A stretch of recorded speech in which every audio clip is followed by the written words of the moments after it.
Bem-vindo de volta ao programa, pessoal. Como vocês podem ver, eu estou aqui com o professor John Mearsheimer, e é um prazer enorme apresentá-lo. John Mearsheimer é o professor Wendell Harrison, de Serviço Distinto em Ciência Política, na Universidade de Chicago. Ele é um dos principais estudiosos do realismo nas relações internacionais e autor de vários livros, incluindo O Lobby de Israel e a Política Externa dos Estados Unidos, escrito em coautoria com Stephen Walt. Professor Mearsheimer, é um prazer tê-lo aqui no programa. Muito obrigado por dedicar seu tempo para conversar com a gente. Fico feliz por estar aqui, Danny Haifong. Impressionante. Bom, vamos começar com as últimas novidades sobre a guerra dos Estados Unidos contra o Irã. Deixa eu abrir aqui um resumo. Os Estados Unidos têm feito campanhas de bombardeio, parece que várias por dia. O país tem atacado grande parte do sul do Irã, as cidades e regiões costeiras como Bandar Abbas, a ilha de Qashm e outras. Enquanto isso, o Irã, e eu já ouvi você comentar sobre isso em outros programas, tem causado danos bem grandes aos Estados Unidos, atacando durante a noite a base aérea no Kuwait, um sistema de alerta de radar também no Kuwait, uma concentração de soldados americanos no país, além de centros de comando e controle, e locais de manutenção de caças na Jordânia e no Bahrein.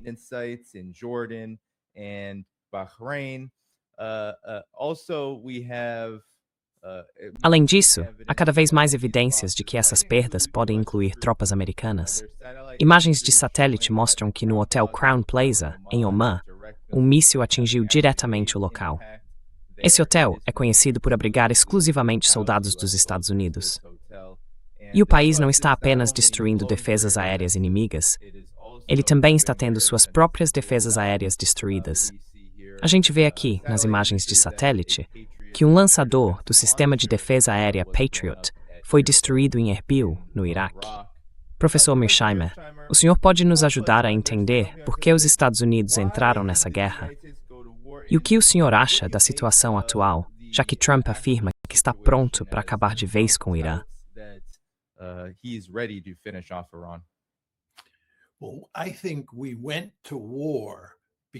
Olha, eu acho que a gente foi para a guerra porque acreditava que conseguiria uma vitória rápida e fácil.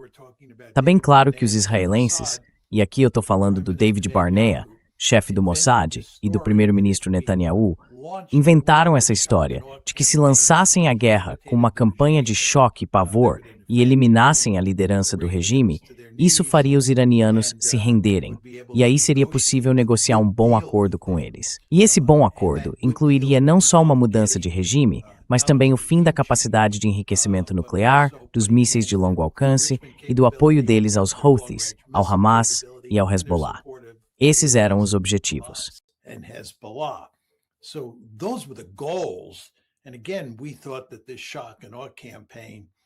E mais uma vez, a gente achava que essa campanha de choque e pavor ia permitir que a gente alcançasse aqueles objetivos rapidamente.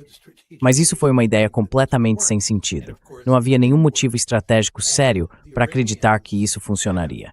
E claro, não funcionou.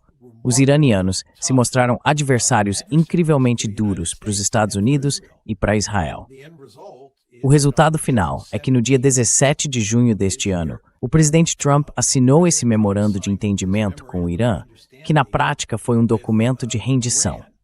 Se você olhar para os 14 pontos do acordo que foi negociado, esse memorando de entendimento, dá para ver que foi uma vitória clara dos iranianos em praticamente todos os aspectos.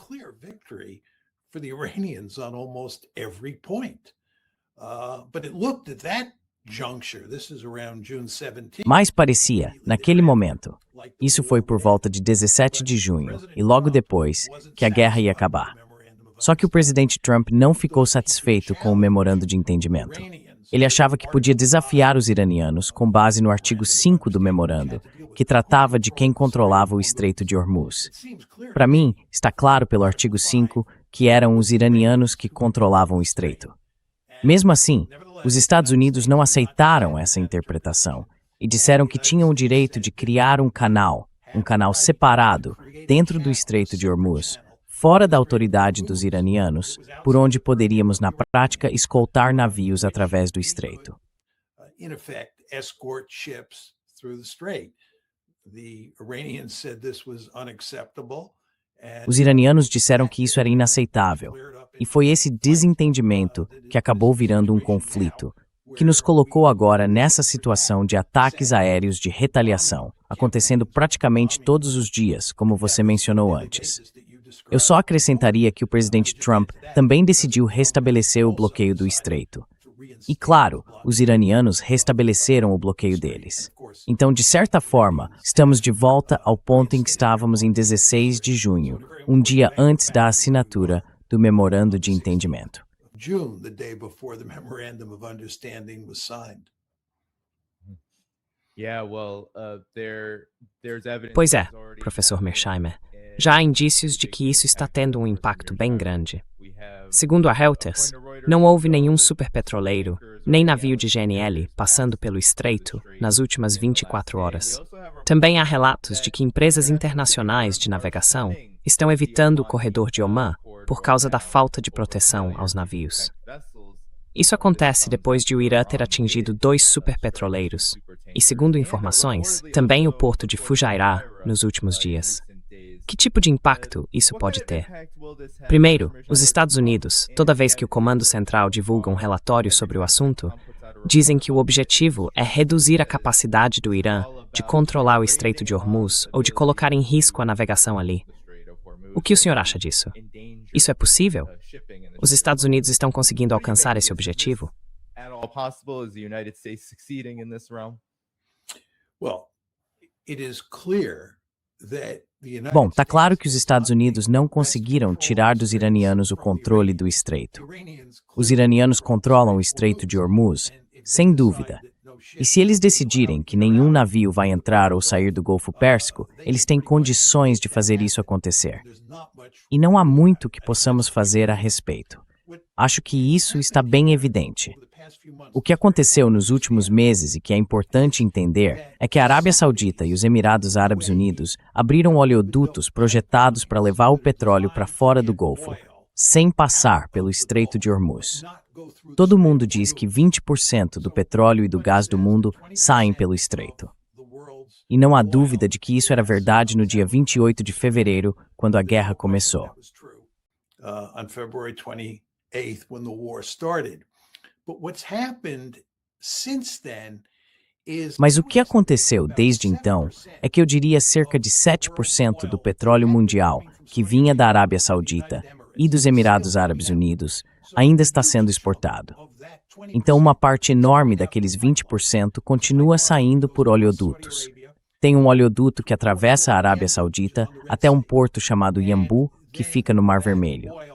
E esse petróleo sai de Yanbu, passa pelo Mar Vermelho e segue para os mercados internacionais. Já no caso dos Emirados, eles têm um oleoduto que vai até Fujairah, que você mencionou.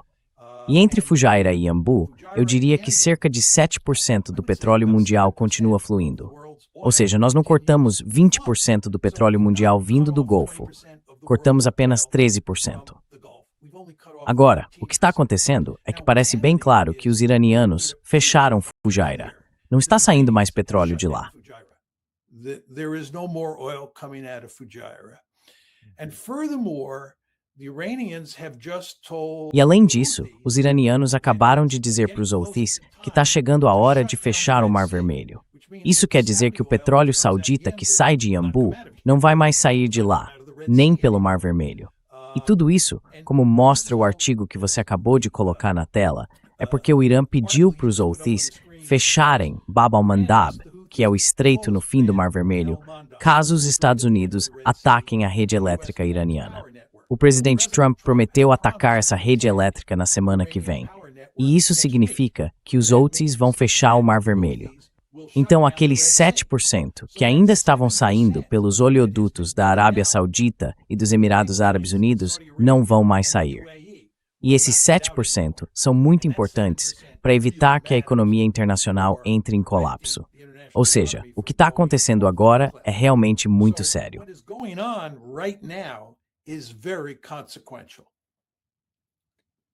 Yeah, most definitely. And Com certeza. Eu abri o relatório da Reuters, que foi compartilhado pelo Middle East Eye, sobre o possível fechamento do Estreito de Bab al-Mandeb. E aqui está o relatório. Esse é do Times of Israel. A Reuters está atrás de um paywall bem restrito. O Trump disse que está inclinado a ampliar uma ofensiva militar contra o Irã, afirmando que o país é melhor se comportar. E isso inclui relatórios sobre ataques à infraestrutura de energia, além de possíveis operações terrestres, professor Mearsheimer.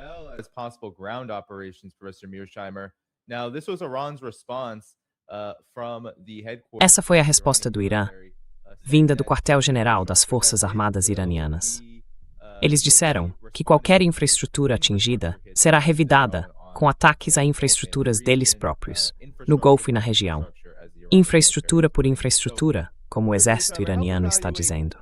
Então, professor Mearsheimer, ajude a avaliar o rumo dessa situação. Os Estados Unidos afirmam que estão a caminho da vitória contra o Irã com esses novos ataques, mas o Irã está mostrando uma capacidade bem forte de reagir de forma defensiva, como eles mesmos dizem, a essas ofensivas. O que o senhor acha dessa escalada?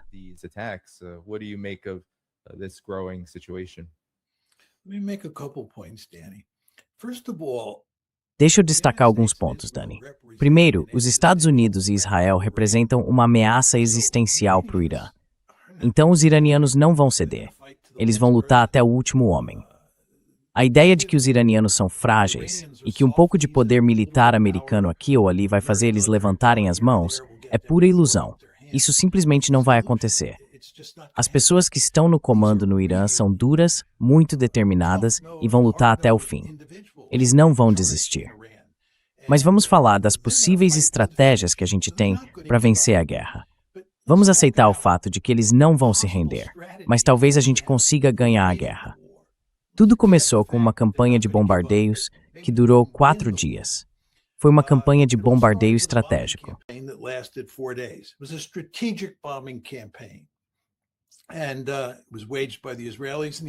E essa guerra foi travada pelos israelenses e pelos americanos de um lado e pelos iranianos do outro.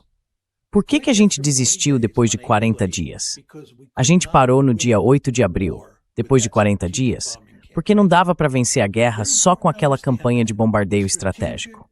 É muito importante entender isso. A campanha de bombardeio estratégico fracassou. Aí, no dia 13 de abril, partimos para um bloqueio. O bloqueio durou até 17 de junho, quando assinamos o memorando de entendimento. O bloqueio também fracassou. Não só a campanha aérea falhou, mas o bloqueio também não conseguiu fazer os iranianos dançarem conforme a nossa música. Nós usamos o poder aéreo, usamos o poder naval, e aí vem a possibilidade do poder terrestre. Muita gente fala sobre uma invasão do Irã. Isso não é um argumento sério. Eu não consigo acreditar que alguém leve isso a sério. Quantas tropas de combate nós temos no Oriente Médio ou no Golfo Pérsico?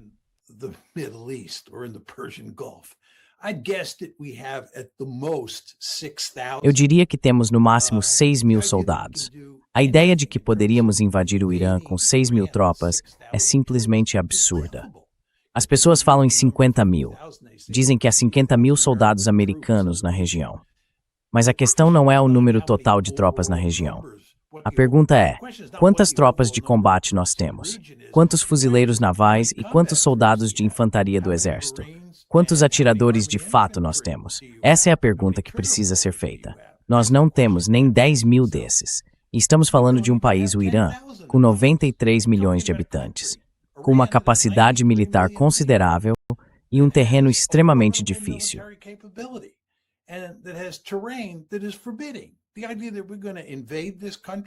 A ideia de que a gente vai invadir esse país e conquistar ele, ou conquistar partes significativas dele com uma força pequena assim, olha, isso simplesmente não é um argumento sério. Então não temos uma opção terrestre. A opção pelo mar, que seria o bloqueio, fracassou. E a campanha de bombardeio estratégico também fracassou. Então em que ponto estamos agora? Estamos numa estratégia de retaliação, de olho por olho. Isso não é uma campanha de bombardeio estratégico. E, na verdade, se você ouvir o que o presidente Trump está dizendo, ele, de certo modo, ameaça voltar a esse tipo de campanha na semana que vem, quando fala em atacar pontes, usinas de energia e por aí vai. Isso é o que se chama de campanha de bombardeio estratégico. Mas não é o que está acontecendo agora. O que está acontecendo é que os dois lados estão envolvidos numa estratégia de retaliação.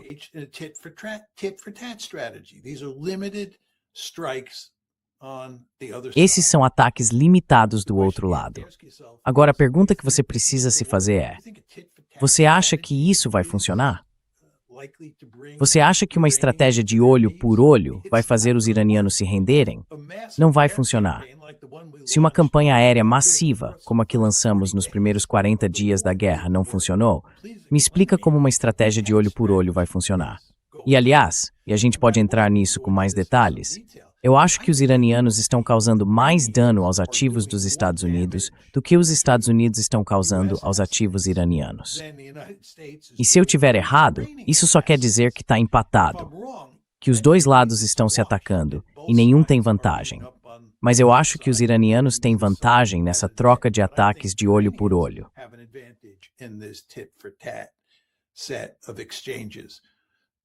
Então, o que a gente faz para vencer essa guerra? De novo, é importante lembrar que os iranianos são adversários duros. Estamos enfrentando inimigos formidáveis. Esse é o primeiro ponto. Segundo, bombardeio estratégico não funciona. Terceiro, bloqueio também não funciona. Quarto, não temos opção terrestre. E quinto, essa estratégia de olho por olho não vai funcionar. Tudo isso mostra que estamos jogando com uma mão perdedora. E, aliás, é por isso que o presidente Trump assinou o memorando de entendimento no dia 17 de junho, como eu já disse antes. Aquilo foi um documento de rendição. Por quê? Porque os iranianos tinham vencido a guerra. Depois ele decidiu que não estava satisfeito com o memorando e quis encontrar algum jeito esperto de contornar aquilo, de vencer, de conseguir um acordo melhor, seja lá o que for. Agora ele está envolvido nessa estratégia de retaliação. Reinstaurou o bloqueio. Mas eu não vejo como isso pode levar a um sucesso para o presidente Trump.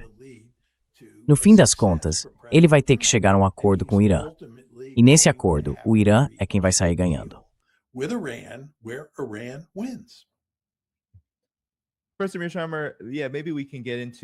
Professor Mearsheimer, talvez a gente possa entrar em alguns detalhes sobre o que exatamente dá ao Irã a vantagem nessa nova tentativa dos Estados Unidos de derrotar o país por meio da guerra. Porque há pessoas que assistem a este programa, e outras que eu vi comentando, que falam sobre suas preocupações com a postura do Irã, e até mesmo algumas que acham que o país perdeu o poder de influência. Mas eu queria saber o que o senhor vê como a vantagem do Irã nesse contexto, levando em conta essas preocupações que tenho visto e até recebido mensagens a respeito.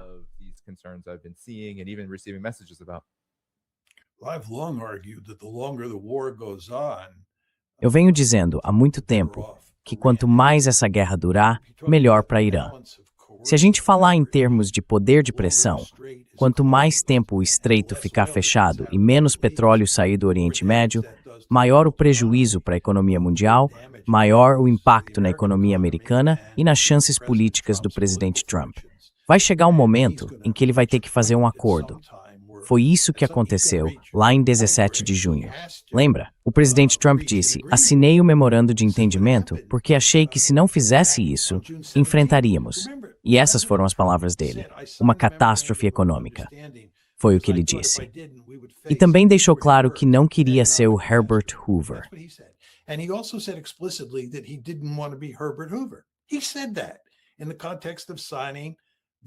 Ele disse isso no contexto da assinatura do acordo de 17 de junho. Bom, a dinâmica básica que levou ele a assinar o memorando de entendimento e fazer aquelas declarações ainda vale. Ou seja, ele vai ter que chegar a algum tipo de acordo com os iranianos, e de preferência logo, porque as consequências econômicas de não fazer isso seriam desastrosas. E isso seria ainda mais grave se na semana que vem ele aumentar a aposta e atacar usinas de energia iranianas. E aí os iranianos, junto com os Houthis, fecharem o Mar Vermelho. Isso seria um desastre, certo? Então o Trump vai ter que fechar um acordo. Não tem como escapar disso. Ele não tem como vencer. Qual é a vantagem que o Trump tem? A vantagem é que ele pode causar um grande dano, ao longo do tempo, à economia iraniana.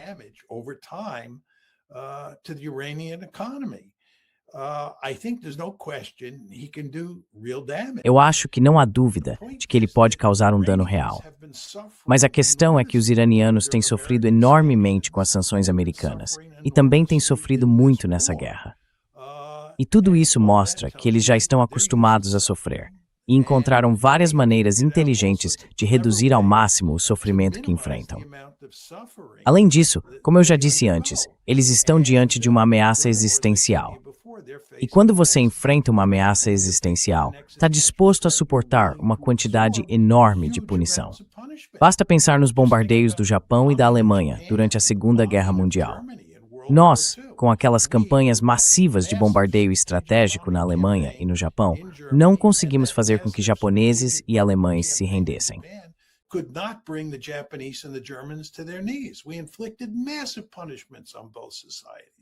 Nós impusemos punições enormes às duas sociedades, mas o povo aguentou firme e seguiu em frente. E a mesma coisa vai acontecer agora com os iranianos. Eles não vão desistir, não neste momento. E para quem ainda tem dúvida disso, basta assistir às imagens do funeral do Ayatollah Khomeini, certo? Os iranianos não vão abandonar essa luta. Então nós não temos uma verdadeira alavanca de coerção. Eles é que têm, porque podem causar um dano enorme à economia internacional.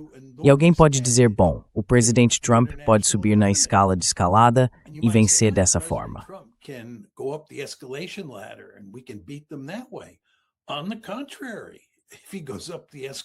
Pelo contrário, se ele subir o nível de escalada, se atacar usinas e pontes na próxima semana, eles vão reagir.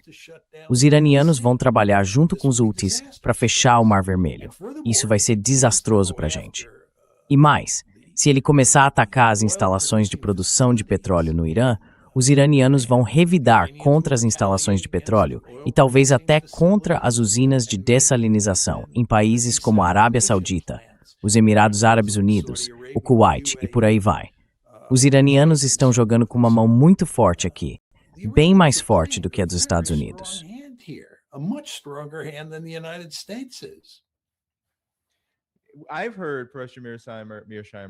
Professor Mearsheimer, eu tenho ouvido dizer que os Estados Unidos, e o governo Trump falava isso o tempo todo, inclusive no meio da crise mais recente, especialmente durante aqueles 40 dias de hostilidades que o senhor mencionou antes, diziam algo como: nós não precisamos do estreito, porque somos produtores independentes de petróleo.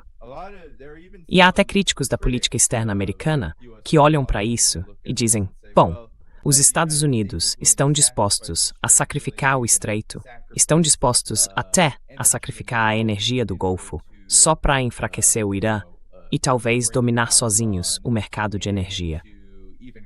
O que o senhor diria a esse argumento? Porque eu tenho visto isso aparecer cada vez mais, principalmente à medida que essa guerra se prolonga. Vejo esse tipo de ideia sendo discutida e defendida até por quem critica o que os Estados Unidos estão fazendo nessa situação.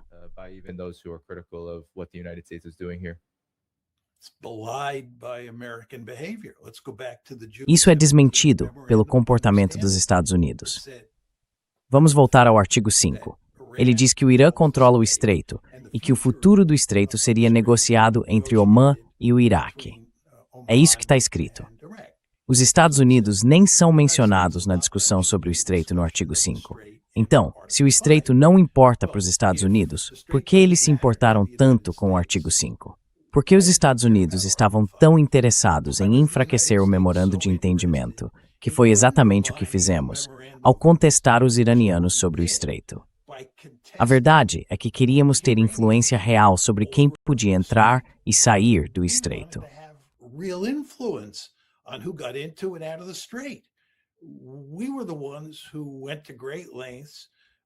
Fomos nós que fizemos um grande esforço para abrir o canal de Omã, que passava pela costa omanita. Colocamos uma pressão enorme sobre os omanitas para que ficassem do nosso lado contra os iranianos. E segundo praticamente todos os relatos, os omanitas estavam inclinados a trabalhar com os iranianos para negociar algum tipo de acordo para monitorar o tráfego no Estreito de Hormuz. Fomos nós que minamos qualquer possível acordo ou negociação entre os omanitas e os iranianos, porque nos importávamos muito com o Estreito e queríamos ter um canal ali que estivesse, na prática, sob o nosso controle. Então toda essa retórica que você ouve não tem quase nada a ver com a realidade. Bears little resemblance to reality. Agora, eu quero te perguntar mais sobre o Iêmen, porque não é só a situação no Estreito de Bab el-Mandeb que pode se tornar um ponto de foco tanto para o Irã, quanto talvez para o que chamamos de eixo da resistência, em resposta a uma possível escalada dos Estados Unidos. Também há relatos, e vimos isso no começo da semana, de que os Estados Unidos teriam dado aval à Arábia Saudita para atacar o Iêmen, inclusive o aeroporto. E aí o Ansar Allah, os Houthis, responderam de forma bem contundente contra a própria Arábia Saudita.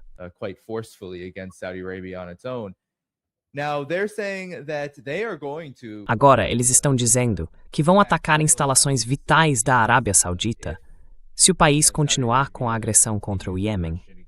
Então a minha pergunta para você é: por que o Trump deu sinal verde e até uma espécie de bênção para que a Arábia Saudita entrasse nessa agressão, com a ajuda dos Estados Unidos, claro?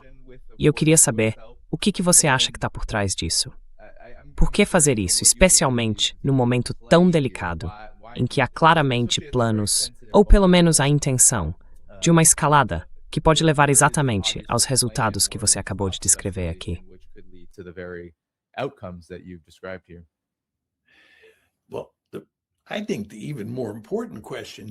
Olha, Dani, eu acho que a pergunta ainda mais importante, e não estou dizendo que a sua não seja, é: por que os sauditas atacaram o aeroporto no Iêmen, o aeroporto controlado pelos Houthis?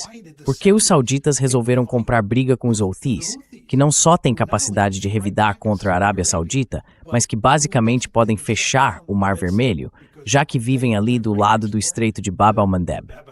Para mim, parece uma loucura os sauditas entrarem em confronto com os iranianos, quer dizer, com os Houthis, que são aliados dos iranianos. Na verdade, nesse momento, o que os sauditas deveriam querer é ficar fora dessa briga.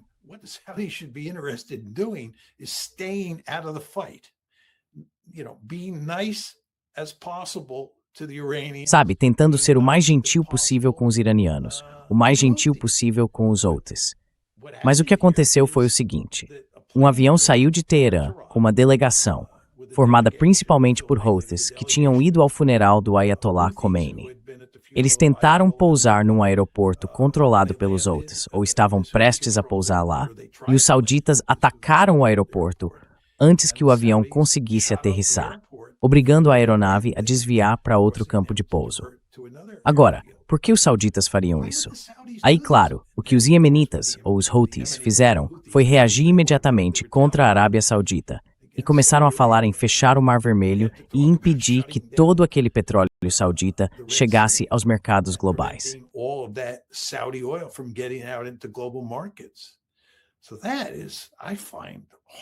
Isso, para mim, é difícil de explicar.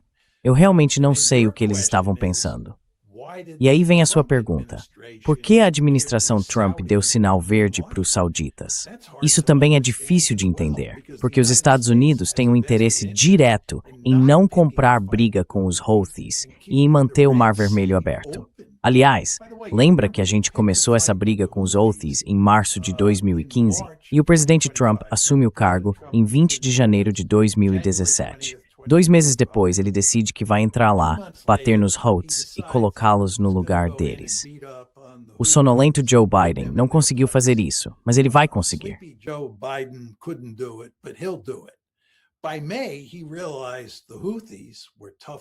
Em maio, ele percebeu que os Houthis eram caras duros e que não ia vencer, então recuou. Ele devia ter aprendido ali que não é uma boa ideia comprar briga com os Houthis, ainda mais porque eles conseguem praticamente fechar o Mar Vermelho ou bloquear o tráfego que sai de lá. Mesmo assim, parece que o presidente Trump deu sinal verde para os sauditas entrarem em confronto com os Houthis, que são aliados próximos do Irã. O que, do ponto de vista estratégico, como você e eu sabemos, não faz o menor sentido. Então, se você me perguntar por que os sauditas fizeram o que fizeram e por que o presidente Trump agiu como agiu, eu sinceramente não tenho uma boa resposta.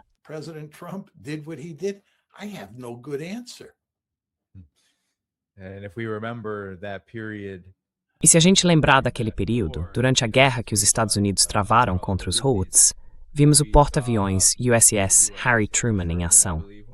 Eu acredito que um dos principais motivos pelos quais eles pararam foi porque o USS Harry Truman precisou fazer manobras evasivas várias vezes naquele período para escapar dos mísseis do Ansar Allah, os Houthis do Iêmen, e acabou perdendo alguns caças F-18, que aliás são bem caros. Então, isso foi algo realmente importante.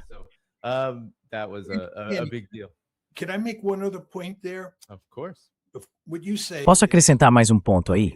Claro, o que você disse é sem dúvida muito importante. Mas existe outra dimensão nesse conflito contra os Houthis que vale mencionar, porque tem relação com o que está acontecendo nesses ataques de retaliação entre o Irã e os Estados Unidos. Outro motivo pelo qual decidimos encerrar a guerra contra os Houthis é que estávamos usando uma quantidade enorme de armamentos valiosos, munições preciosas nessa campanha. E começamos a perceber que isso não era uma decisão inteligente. Especialmente no que me era fácil, iríamos vencer a guerra contra os Houthis.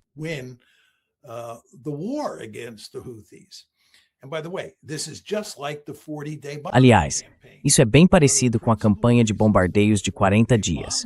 Um dos principais motivos pelos quais aquela campanha chegou ao fim foi que estávamos gastando uma quantidade enorme de munições valiosas, algo parecido com o que aconteceu com os Houthis. Avançando até o presente, a gente vê essa troca de ataques e respostas acontecendo, e o presidente Trump falando em subir mais um degrau na escalada na semana que vem. A mesma lógica está em jogo de novo. Como eu já disse antes, as dinâmicas, as forças por trás do memorando de entendimento de 17 de junho continuam existindo.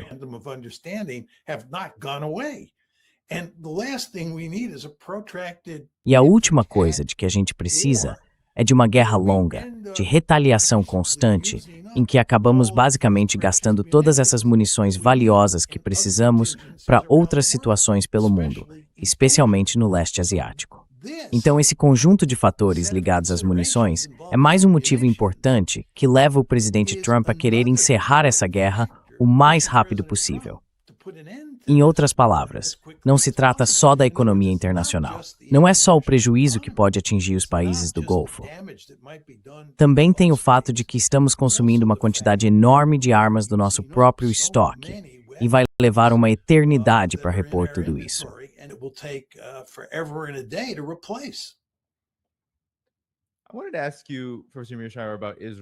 Professor Mearsheimer, eu queria te perguntar sobre o papel de Israel em tudo isso. É curioso que, apesar de estar extremamente empenhado em retomar a guerra, Israel nunca apoiou o memorando de entendimento.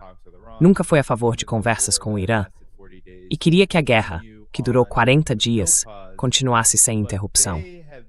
Mas, de certa forma, eles foram deixados de lado nesse jogo de retaliações que o senhor descreve. Quase não há relatos, se é que há algum, de envolvimento israelense nesses ataques. E eu queria saber o que o senhor acha que é o papel de Israel neste momento. Qual é a situação atual, considerando que Netanyahu disse que não vai retirar as tropas?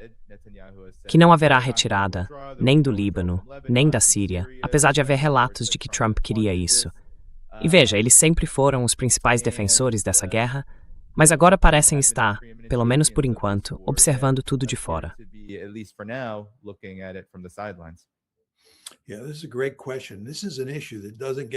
Essa é uma ótima pergunta. Esse é um tema que hoje em dia não recebe muita atenção. De certa forma, os israelenses ficaram meio de lado nas discussões sobre o conflito em andamento entre os Estados Unidos e o Irã.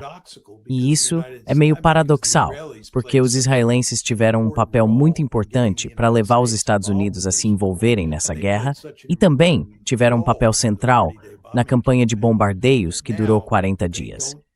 Mas agora, eles parecem não ter tanta relevância assim dentro do conflito entre os Estados Unidos e o Irã. Alguns pontos. Primeiro, eu acho que os israelenses entendem que se entrarem na briga, acabam virando alvo para os mísseis balísticos e para os mísseis de cruzeiro iranianos.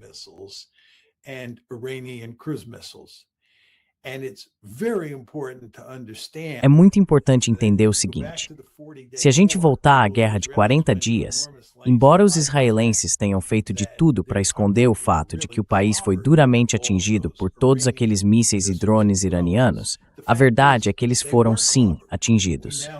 Hoje a gente sabe disso. Então os israelenses não estão com nenhuma pressa de voltar a lutar e virar um grande alvo para os mísseis balísticos e drones do Irã. Do ponto de vista deles, é bem melhor se os iranianos estiverem atirando contra o Bahrein, o Kuwait e a Jordânia, e não contra Israel. E ainda do ponto de vista israelense, é melhor se eles puderem deixar para os Estados Unidos a parte mais pesada do trabalho, de causar dano ou enfraquecer o Irã.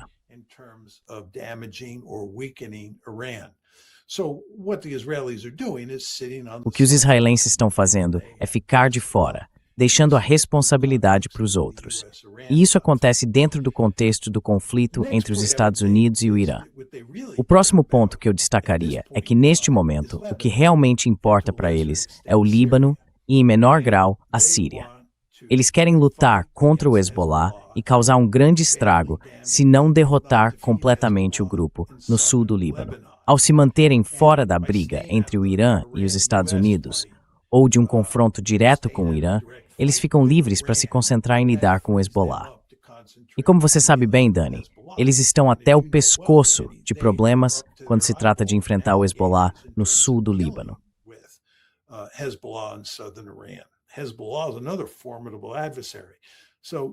O Hezbollah é outro adversário formidável, por isso os israelenses preferem concentrar seus esforços no Hezbollah, no sul do Líbano. E claro, eles também têm interesse em conquistar território e consolidar sua posição no sul da Síria. Agora, deixa eu acrescentar mais um ponto sobre esse assunto. Voltando ao memorando de entendimento, a gente tem falado bastante sobre o artigo 5, que trata do Estreito, mas o artigo 1 fala do Líbano. E é importante lembrar, esse é o primeiro artigo do memorando. Está bem claro que os iranianos quiseram que esse fosse o primeiro artigo. Ele trata do Líbano, e os iranianos sustentam que os combates precisam parar no Líbano, e também que os israelenses têm que sair do sul do país.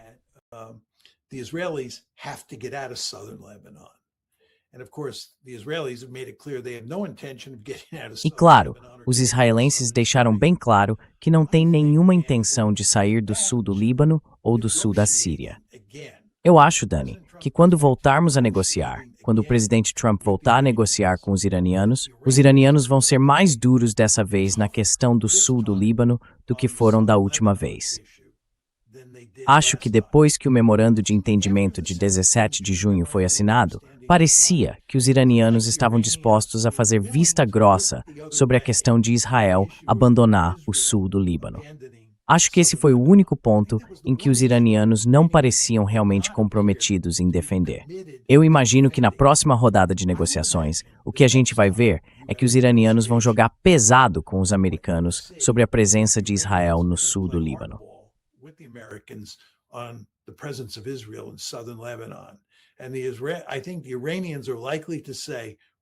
E eu acho que os iranianos provavelmente vão dizer algo como: a gente não vai negociar enquanto vocês não tirarem os israelenses do sul do Líbano. Ponto final. Agora, não estou dizendo que isso vai acontecer automaticamente, mas a minha impressão é que os iranianos vão ser parceiros mais duros de lidar daqui para frente do que foram quando estávamos montando o memorando de entendimento de 17 de junho. E isso é coerente com o que eu venho dizendo, Dani. Com o passar do tempo, o poder de coerção dos iranianos aumenta. Em outras palavras, o equilíbrio de força coercitiva entre os Estados Unidos e o Irã vai se deslocando a favor do Irã conforme o tempo passa.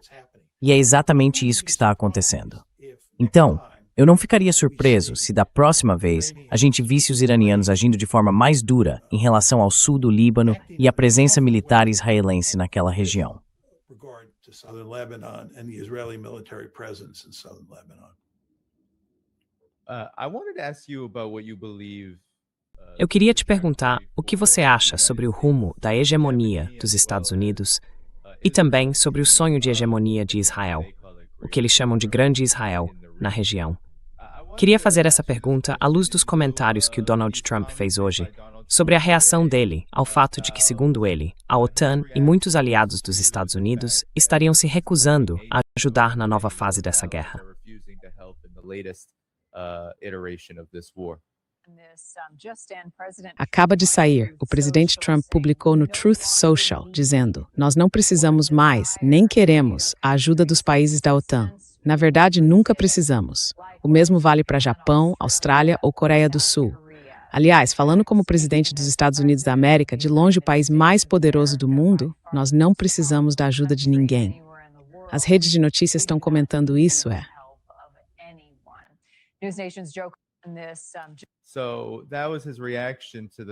Então, essa foi a reação dele ao fato. E ele fez outros comentários nesse Fórum de Defesa, um evento da indústria de defesa na Pensilvânia. Ele disse algo como que a Coreia do Sul não estaria ajudando os Estados Unidos, mesmo com tropas americanas estacionadas lá, e sob risco da Coreia do Norte, de Kim Jong-un e tudo isso. Mais importante, sobre a ideia de como essa guerra está afetando os Estados Unidos e Israel, que ambos têm ambições hegemônicas, de serem todo-poderosos, de expandirem seu poder. É isso que está acontecendo aqui.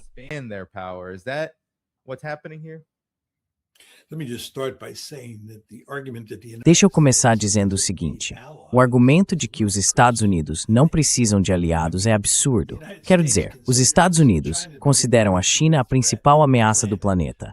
O país está profundamente comprometido em direcionar seus esforços para a Ásia, justamente para conter a China. A ideia de que não precisamos de aliados para fazer isso? Olha, se o presidente Trump tivesse sido o líder dos Estados Unidos no final dos anos 40 e nos anos 50, ele provavelmente não teria criado a OTAN, porque acharia que não precisava de aliados para conter a União Soviética. Esse argumento não é inteligente. Na verdade, é sem sentido. Então, é só mais uma daquelas declarações do presidente Trump que fazem a gente se perguntar o que exatamente ele está pensando sobre como o mundo funciona. About how the world works. With regard to the U.S. and Israel, I think there's no question that... Em relação aos Estados Unidos e a Israel, eu acho que não há dúvida de que Israel sempre quis ser a potência dominante no Oriente Médio, fazendo tudo o que pudesse para enfraquecer seus possíveis adversários, ou, se não conseguisse enfraquecê-los, pelo menos torná-los dependentes dos Estados Unidos. Como a gente sabe bem, tanto o Egito quanto a Jordânia, e até agora a Síria, dependem fortemente dos Estados Unidos, o que, claro, favorece Israel. A gente também sabe que Israel gostaria de ver os grandes países da região bem enfraquecidos. Não há dúvida de que Israel não estava apenas interessado em uma troca de regime no Irã. Eles queriam, de fato, fragmentar o Irã, enfraquecer o país a ponto de Israel se tornar militarmente muito mais poderoso do que o Irã.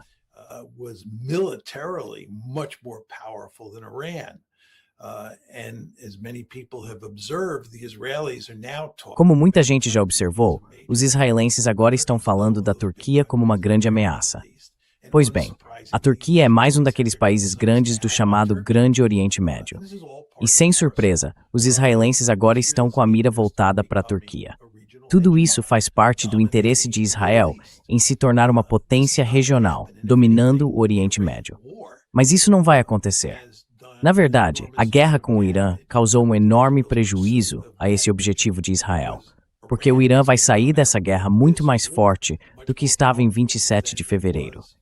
Do ponto de vista de Israel, essa guerra, a guerra entre o Irã de um lado e os Estados Unidos e Israel do outro, foi um desastre estratégico.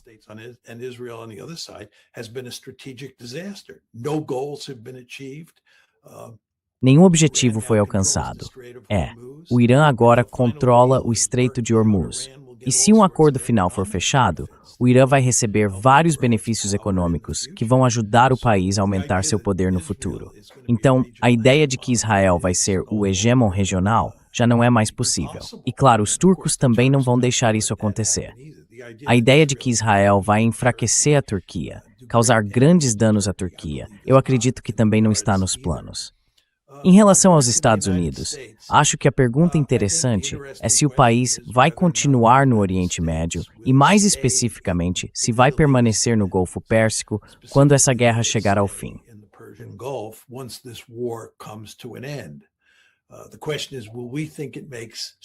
A questão é, será que a gente vai achar que faz sentido, do ponto de vista estratégico, reconstruir nossas bases em lugares como Bahrein, Kuwait e por aí vai. E mais ainda, será que aqueles 6 países do Conselho de Cooperação do Golfo vão querer a nossa presença lá, considerando que fomos nós que criamos essa guerra que causou tanta destruição em cada um deles? Não está claro se eles vão querer nossas bases lá. Então, continuem aberto o que vai acontecer com as bases americanas na região e com toda a estrutura de alianças dos Estados Unidos por lá. Enfim, isso é uma forma de dizer que, do ponto de vista americano, e especialmente do ponto de vista israelense, essa guerra foi um desastre.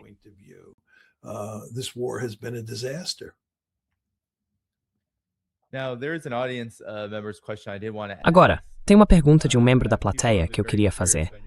As pessoas estão muito curiosas sobre a sua opinião a respeito do papel da China, neste momento, na guerra entre os Estados Unidos e o Irã. Existem várias teorias sobre o que a China estaria fazendo. Alguns dizem que a China estaria até pressionando o Irã a evitar certos alvos, a não escalar o conflito, talvez a ser mais aberta a negociações. Eu, pessoalmente, não vi nenhuma evidência disso. Sei que você já viajou várias vezes para a China. Eu também estive lá algumas vezes. E nunca vi nada que indicasse que isso seria necessariamente do interesse deles. Mas, de qualquer forma, a China tem interesses na questão da estabilidade. Então eu queria saber a sua opinião. Você tem alguma percepção sobre qual é o papel da China nesse conflito agora? Se é que há algum.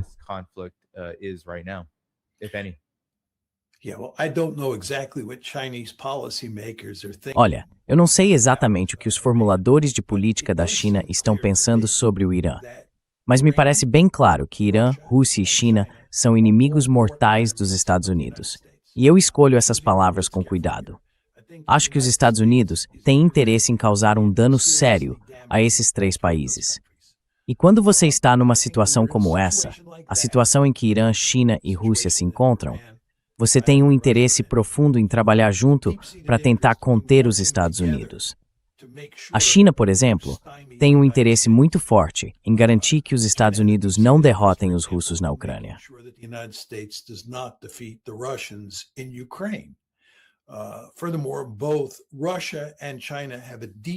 Além disso, tanto a Rússia quanto a China têm um interesse profundo em garantir que os Estados Unidos percam essa guerra contra o Irã.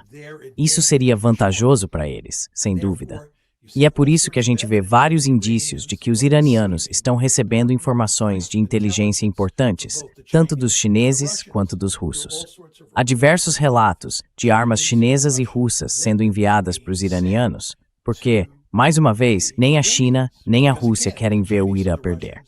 E claro, o Irã também tem um interesse profundo em cooperar com a China e com a Rússia.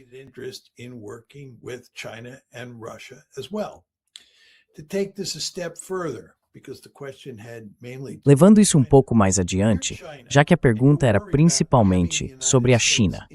Se você é a China e está preocupado com os Estados Unidos no seu quintal, com os Estados Unidos bem na sua frente, se está preocupado com a ideia de que os Estados Unidos façam um movimento estratégico para a Ásia para tentar conter você, então a ideia de que os Estados Unidos se desviem do foco ao iniciar uma guerra no Oriente Médio, que acaba se tornando uma guerra longa, é uma ótima notícia. A guerra no Irã fez com que os Estados Unidos mudassem o foco e se afastassem do leste asiático para manter forças suficientes no Golfo Pérsico e lutar contra o Irã. Isso é um presente dos céus para os chineses.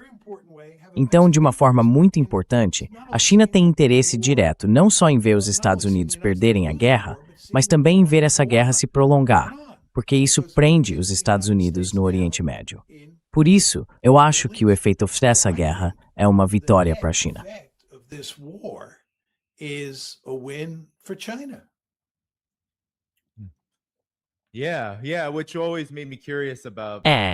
Isso sempre me deixou curioso, sabe? Alguns comentam que a China tem uma relação muito boa com o Paquistão. E há quem diga que talvez fosse a própria China, por meio do Paquistão, tentando pressionar por negociações e por um fim da guerra. Mas, ao mesmo tempo, o próprio Paquistão tem um grande interesse em evitar que essa guerra saia do controle. Até porque ele precisa equilibrar as relações com o Irã. E o fato é que, até hoje mesmo, líderes militares importantes disseram que, se o Irã atacar a Arábia Saudita, por exemplo, se essa crise de energia, esse jogo de retaliações, de infraestrutura contra infraestrutura, realmente acontecer, então o Paquistão pode acabar sendo obrigado a cumprir o acordo militar que tem com a Arábia Saudita.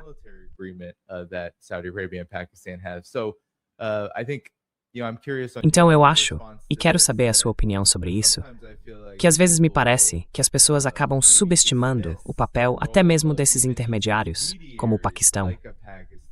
Ele tem seus próprios interesses e está realmente na região, diferente da China, que apesar de ter interesse, como você disse, um interesse profundo em garantir, ou pelo menos em permitir, que os Estados Unidos continuem nessa incursão e nessa guerra sem fim nessa parte do mundo, ainda não está de fato presente na região.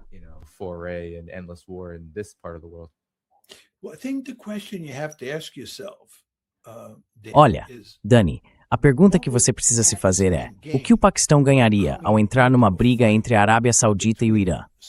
Vamos supor que os iranianos ataquem a Arábia Saudita e os sauditas revidem. Aí você teria uma campanha de ataques e contra-ataques entre os dois. Não há dúvida de que os americanos vão ficar do lado dos sauditas. Então, não é como se eles fossem ficar desamparados. Os sauditas vão ter o apoio dos Estados Unidos. Então, qual seria o ganho do ponto de vista do Paquistão em se envolver? Quer dizer, eles realmente acham que poderiam mudar o equilíbrio contra o Irã?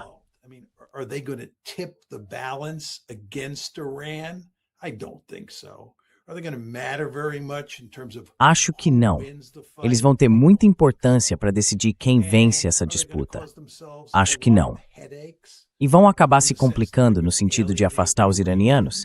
Aí eu acho que sim. Por isso, se eu estivesse no lugar do Paquistão e começasse um conflito entre a Arábia Saudita e o Irã, eu não iria querer me envolver. Isso não é do meu interesse estratégico. E eu estou falando aqui do ponto de vista paquistanês. Então não vejo isso acontecendo.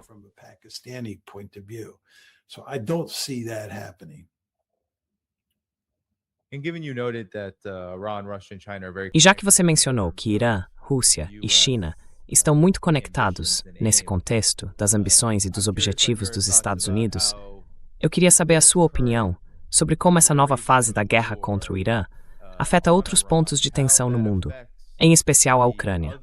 Porque, pelo discurso, parece que os Estados Unidos desviaram o olhar desse conflito, mas a guerra continua intensa. E pelo que vejo, a trajetória dela não mudou muito, ou talvez nem um pouco.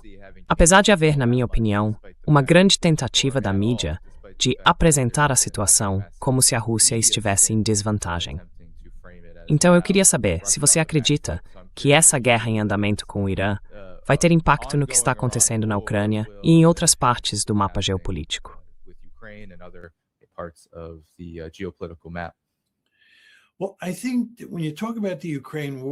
Olha, eu acho que quando a gente fala da guerra na Ucrânia, é preciso separar o que acontece no campo de batalha dessa campanha de drones de longo alcance que os ucranianos estão fazendo contra o território russo.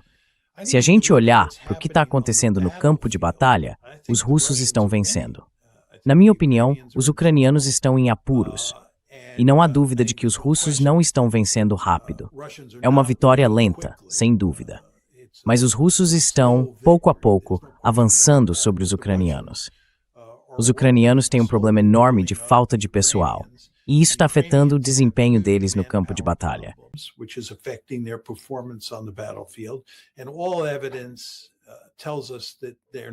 E todas as evidências mostram que eles não estão conseguindo resolver o problema de falta de pessoal, que só piora, porque a resistência ao recrutamento está crescendo dentro da própria Ucrânia. Então eu diria que no campo de batalha, os russos estão avançando. A guerra de drones de longo alcance, que a Ucrânia está travando com a ajuda dos europeus e dos Estados Unidos contra os russos, é vista por muita gente no Ocidente e na própria Ucrânia como a grande carta na manga do país. É assim que a Ucrânia pode conseguir um desfecho favorável para a guerra. E se a gente olhar o que o presidente Trump disse e como ele agiu na França em meados de junho, durante a reunião do G7, e depois comparar com o que ele disse e fez no começo de julho, na reunião da OTAN em Ankara, parece que o presidente Trump voltou a se comprometer com a ideia de causar um grande dano à Rússia por meio dessa campanha de drones. with this drone campaign. President Trump seems to be very enthusiastic. O presidente Trump parece estar bem entusiasmado com essa campanha de drones de longo alcance que os ucranianos estão conduzindo contra a Rússia. E ele quer apoiar isso. Se a gente olhar para a declaração que o G7 divulgou no dia 17 de junho, depois da reunião na França, o que os países do G7 disseram, e claro, isso inclui os Estados Unidos e o presidente Trump, foi que o que eles vão fazer é acelerar. Pensa bem nessa palavra. Acelerar os esforços para ajudar a Ucrânia a conduzir essa guerra de drones de longo alcance. Além disso, a declaração dizia que eles iam continuar pressionando com força para causar ainda mais danos à economia russa.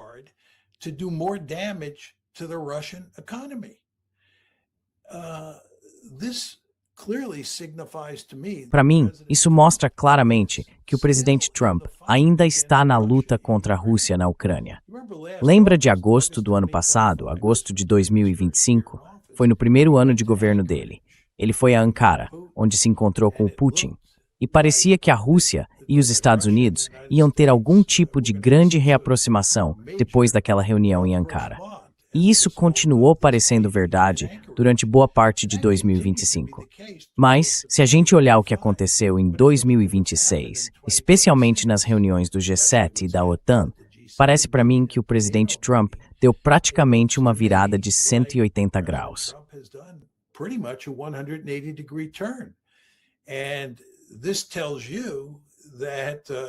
E isso mostra que essa disputa vai ser decidida no campo de batalha. E aí eu acho que os russos vão vencer. Mas isso deixa em aberto uma questão. O que acontece se a guerra dos drones começar a ter um impacto sério na Rússia, na economia russa e na opinião pública russa? O que os russos fariam então? Eles iriam escalar o conflito. E de que forma fariam isso? Essa é uma grande questão. E tudo isso mostra que temos duas guerras em andamento. Uma na Ucrânia e outra no Oriente Médio, que podem ter consequências desastrosas. That could have disastrous consequences. Oh, yes, indeed. Well, Sim, com certeza. Bom, acho que esse é um ótimo ponto para encerrar o programa. Você tem alguma palavra final antes da gente terminar o show de hoje?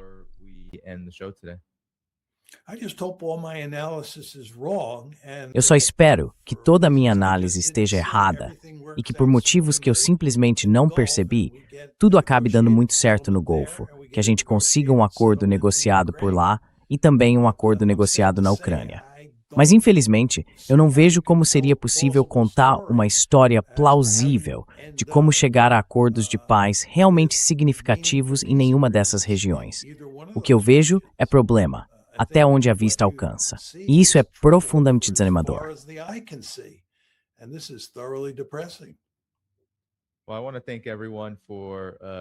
Bom, quero agradecer a todo mundo que mandou um super chat. Quero agradecer também a todos que assistiram hoje e aos moderadores que ajudaram no chat. E rapidinho, amanhã eu volto ao meio-dia, horário do leste, no dia 17 de julho, com o Pepe Escobar. Professor Mearsheimer, foi ótimo estar com você. Podemos sair juntos. Pessoal, não esqueçam de clicar no botão de curtir. Isso ajuda a manter a transmissão em destaque depois que a gente terminar.